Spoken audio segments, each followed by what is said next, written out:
来到了马来西亚的梅里市，这里是很知名的燕窝城，很多客家人在当地都是从事燕窝的相关产业。但是别以为卖燕窝很风光，这背后可得要付出许多的努力。今天南11节的感动时刻，我们要带您到马来西亚，一块来看看客家人刘汉旺在当地是怎样经营燕窝生意。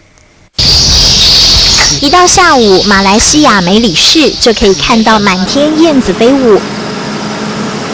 这里是马来西亚著名的燕窝城，很多客家人以燕窝为生。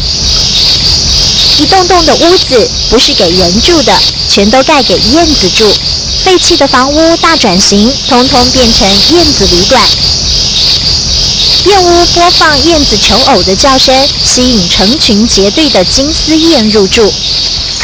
马来西亚很多地方都有这种人工栖息地，所以贩卖燕窝成了梅里市重要的产业。像是客家人刘汉旺，就是当地知名的燕窝贸易商。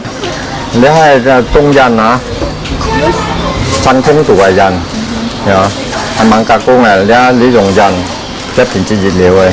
洞燕是在天然洞穴采收，而屋燕就是像这样在燕屋里面采收而来的燕窝。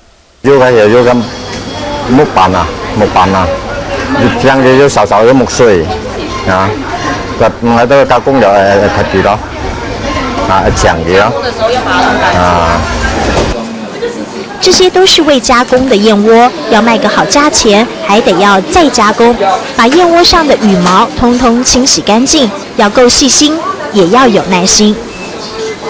現在這選它毛出來嘛，弄乾淨啊，清潔它啦，弄乾淨它了，就再拿去烘一下，烘乾了就可以拿來賣了。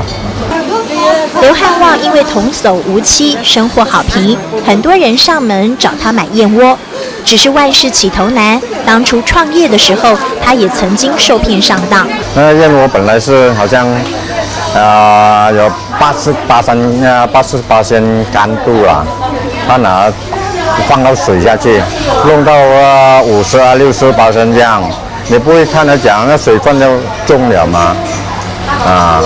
所以你做成分没有这样高，他们也是这样受骗用客家的应景精神从头来过，花时间学，用心做功课，30年的努力让他成为马来西亚的燕窝行家。这些燕窝他拿来的时候，我们说过看它干度，那燕漂亮不漂亮有时候不漂亮的燕做不那个成数做不到燕窝生意上轨道，刘汉旺开始贩卖其他的客家杂货，让大家能够买一些客家食材打牙祭。